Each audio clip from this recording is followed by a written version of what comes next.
Hey guys, and welcome to part 10, the final part to this series, which is the top 10 best anime of all time. What can I say guys, this series took me so much longer than I thought it would, but yeah, for those of you new to this is the last time I'm going to say it, but you must watch the intro before watching this video, which is the first 3 minutes of part 1. So let's cut all the crap and begin.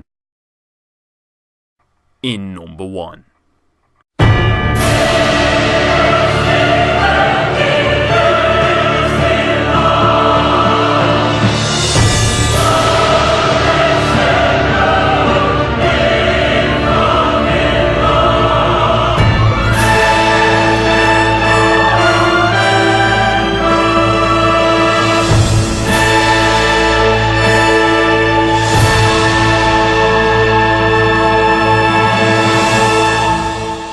Everyone must have seen this coming a mile away, but honestly, can anyone argue otherwise? So let's get to the breakdown.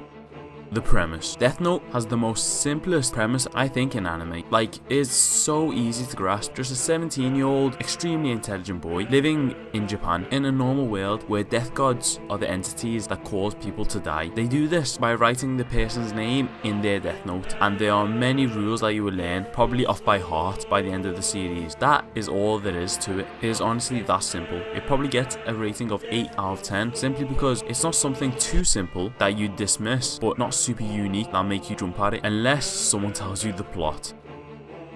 The plot, in my opinion, is the best in all of anime. It is one that people of all ages can get engaged in. A death god, aka Shinigami, gets really bored, and so he drops his death note into the human world, and before he does that, with rules and instructions on how to use it on the inside cover. Yagami Light, the main character, is the one who picks up this book, and everything starts from this. Before even this happens, you know that the main character hates all the evil in the world, so when he gets this book, he uses it to kill off all the criminals. Then you are introduced to L, who is leading the police force trying to catch Light. And the way both of them basically try to stop each other is like a massive cat and mouse game, but honestly it is absolutely amazingly entertaining, like, because they are basically the smartest people in Japan. The psychology is just on a whole different level. This anime is literally full of inner monologue, but the thing is that's absolutely amazing about this anime is the fact that you genuinely don't have to support the main character and can support L to try and catch him, because of the way the story is written, and it all depends on you as a person and your morals, like you as an individual, which is literally the most engaging a storyline can get. It's Light who is basically in support of capital punishment, and then you have L, the guy who's in support of the jail system and a proper systematic jurisdiction system. So whatever you agree with, you end up, leaning towards. Me, myself, is a Light supporter, simply because I believe in capital punishment, but we don't have to talk about that. Honestly though, no other anime has a plot so brilliant, in my opinion. One that every single person is guaranteed to enjoy. It gets the best rating of 9.6 out of 10.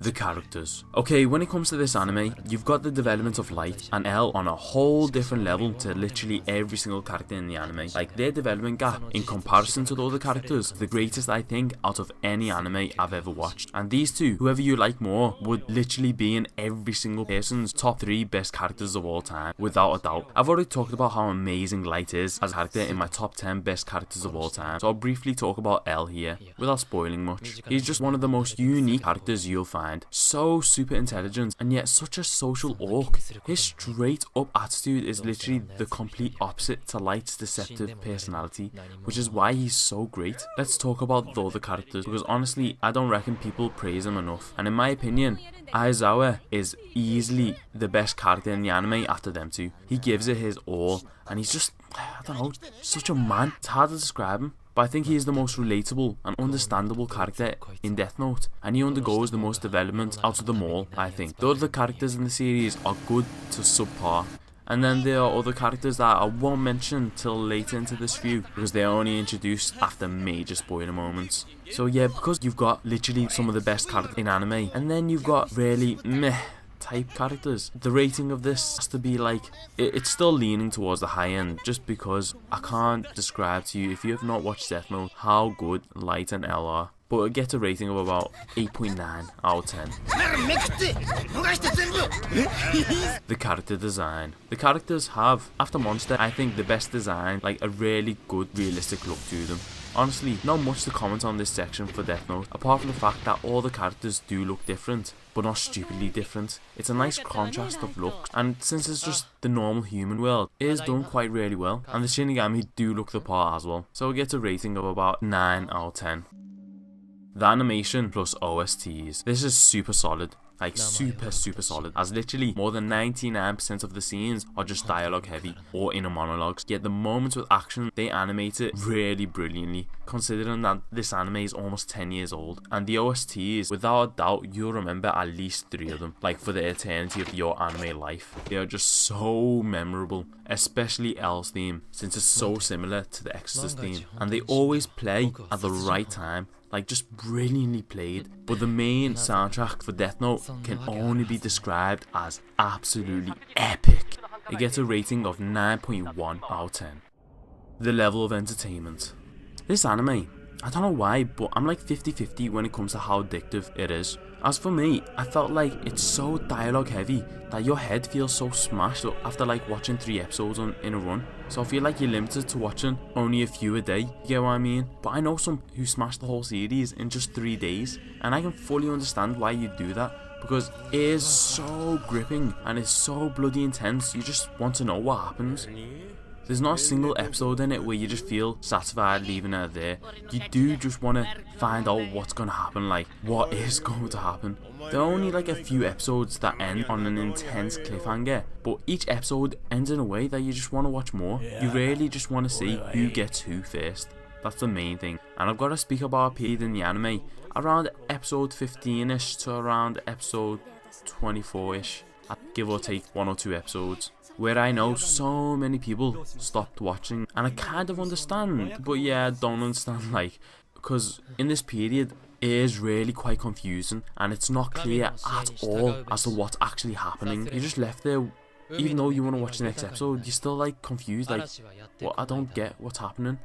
Until, I don't want to spoil what episode number it was, but it's around 23, 24, 25ish, where everything is explained in just one episode, and it is absolutely one of my favourite episodes in anime ever. So overall, yeah, it is super entertaining, but you got that slowish period in it. But yeah, it's quite a unique one, really. It is like a 9+, but just because how much dialogue it is, I've got to give it about 8.6 out of 10. 同じことの繰り返し。まったくくだらねえ。この世は腐ってる。 The unique trait. The unique trait has to be the way that your morals decide who you support in the series. Like, honestly, the way you just watch and enjoy how both sides are working to catch one another is just so different. And for most, you genuinely don't even know who to support at times. And the fact that it is this engaging psychologically is just absolutely brilliant. The only other anime that I can think of that kind of has this psychopath, where you kind of think whether you support the justice system, you know, the civil system in it, but it's a bit different to it. And I think the main difference is that this is so much more entertaining. But honestly, this unique trait is probably the main reason why I've always had it as the best anime of all time.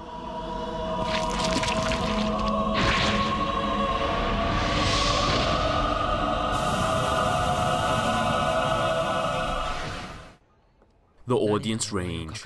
See, Death Note is one for almost all ages. I'd say, excluding like pre-pubescent ages of like 13 and younger, then anyone of any age can watch this. This is, I think, the most watched anime for non-anime watchers as well. Like, I have mates that cuss me out for watching anime, yet they've watched all of Death Note. This is easily, in my opinion, the best anime to introduce to someone who hasn't watched anime before. Like, the fact that the anime is basically all about capital punishment, all ages and all types of people can relate to it. This is like a fact, it genuinely has an impact on us. It's why whoever watches it ends up loving it and saying it's the best, except for some people who really don't like the second half of the series, which I'll have to talk about later in this video. The fact that it's dialogue heavy and very much just a psychological warfare makes it harder to understand for younger audiences though. But I honestly can say, if you're about 13 or older, you'd at least enjoy it, if not fully understand it. The older you are though, the more you'd grasp. This is, as I always say, is an anime made for everyone. It gets the best rating I can give to any anime of 9.5 out of 10. The general rating. This is the sole reason why it is number 1 on this list.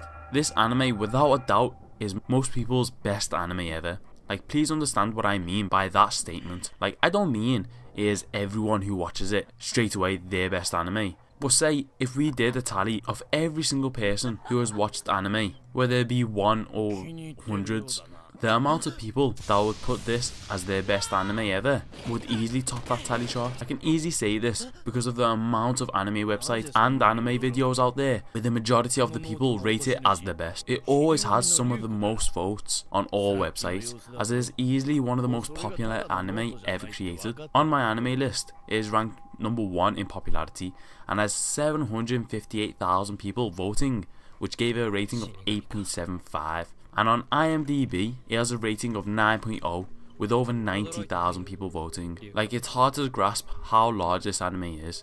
I mean, like, the amount of people I see and ask them, do you watch anime? And they say, what's that? And I'm like, it's Japanese animation, and they still don't know. Then I say, oh, have you ever heard of Death Note? And so many of them say, yeah, they bloody watched it. I'm like, what? They haven't even heard of anime yet they've watched Death Note? It's honestly stupid. Some obviously are referring to the film, but the majority are talking about the anime. There is no doubt that this is genuinely the most appraised anime ever to exist. The fact that it's almost 10 years old and people still talk about it being the best is enough. 僕は死神のノートを分かっていて使った。そして死神が来た。僕はどうなる？魂を取られるのか？ Now for my opinion. Well, obviously, the way that this is in number 1 goes to show what I think of this anime. It is the anime that I've rewatched more than any other anime. It is my all-time number 1 recommendation for both anime watchers or non-anime watchers. And I just can't express how much I love this anime.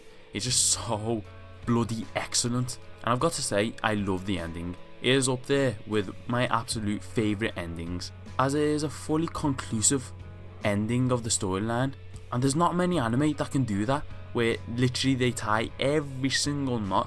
There wasn't a single thing in Death Note where you thought, oh, you know, I wish I saw this or something like that. And now, well, I've got to speak about the second half of the anime, where you either love it or you hate it. So for the next few minutes, there will be extremely major spoilers, but I doubt anyone watching this video hasn't already watched it. So yeah, L's death is huge for the anime, like the biggest impact on the series. But honestly, could you imagine him living on? It wouldn't have worked out. He needed to have died for the anime to move on. Like, otherwise it would have ended up being a typical shonen type scenario where the main character going against the same villain for hundreds of episodes. But I know a lot of people don't hate it because of that. The main reason is Nia and Mello, and although I do agree with everyone saying that they are crap in comparison to L, you cannot deny they are still brilliant together. Like, to be honest, I don't really care much for Nia. He's just like an extremely shittier version of L. But Mello, man is he my boy. He managed to get the Death Note with absolute ease. He was a beast, but in the absolute end, Light outsmarted him and Nia, like when they were working separately. He's just the smartest in the series. It's how he managed to kill L, but L knew this. That's why, although Light is the smartest, L had the best foresight, and he knew that them two prodigies, if they worked together, would beat Light, which was what happened in the end. And Light was caught tripping. He literally just tripped once, and his demise occurred, which is why I rate him so highly. And the ending itself though, like, he had to die that way. Everything was foreshadowed to be that way. My overall opinion is that it's the best anime I've seen, like all around. Although I'd rate other animes higher than it, like some anime I'd say are better in different ways, Death Note is just the best all round. So now that I've said everything that needed to be said, the extremely sophisticated, amazingly calculated score comes out as 9.27 out of 10. そして僕は新世界の神となる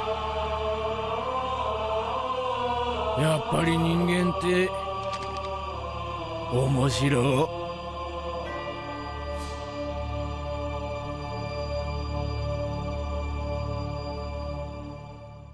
Thanks for watching my review/breakdown of Death Note. I genuinely can't believe it took me the rest of the year to complete this series. I really didn't think it would take this long, but damn, it is finally complete. Drop a like and subscribe if you enjoy my content, and comment what you think of Death Note below, and leave what your top 10 best anime ever are below. I'll be back to my usual top 10s. Thanks for following me for this long series. Peace, and see you in the next one.